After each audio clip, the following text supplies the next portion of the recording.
I'm Karen Chan from Pathways Training and eLearning, and today I'm going to demonstrate the video editing features from Articulate Storyline 360. Check out our blog about it if you haven't seen that already, and follow along as I show you how to crop a video to the exact dimensions you need. Maybe you have a layout that looks like this, and you want to find some kind of animated video content to put in this exact space. Resizing a video is easy enough. You can treat it as if it were a regular image by dragging the corner. However, cropping your video without the use of a third-party application is a little trickier. Before you do anything else, you need to know the exact aspect ratio of the shape you want to crop your video to. I want to replace this photo with a video, and its ratio is 1.49.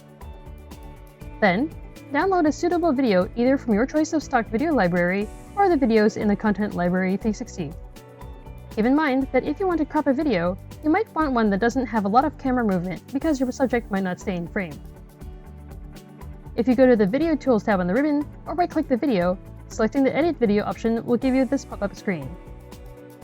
If you look in the bottom right corner of this pop-up, it will give you the exact dimensions of the original video file and its current crop. Clicking on Crop in the Edit Tools will give you a window you can use to adjust the frame to the part of the video you want. So if you want to make the crop frame a specific aspect ratio, pick one of the dimensions you want to keep constant. In this case, I want the crop to be the full height, which is listed here as 1080. If I divide that by the ratio of the photo, it gives me a width of 720. Drag the crop handle until it's the right width. Now that you have the correct crop window, you can still reposition it in your video until it frames the part of the video you want to highlight. Once you're satisfied with the framing, select Save and Close. Now that you're back at the main view, you might find that the cropped video isn't the right size for where you want to place it, but the important thing is that it's the right shape, and now you can just resize it as needed. For extra precision, you can enter the exact height or width into the size and position boxes to resize it to the dimensions you want.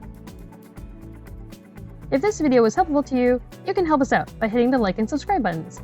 And if you want to know when our next video happens, hit the notification bell. You can also follow us on our social media from the links in the description. We have a blog with tons of great tips on how to get the most out of your e-learning authoring tools, so check that out. Thanks for watching, and see you again soon.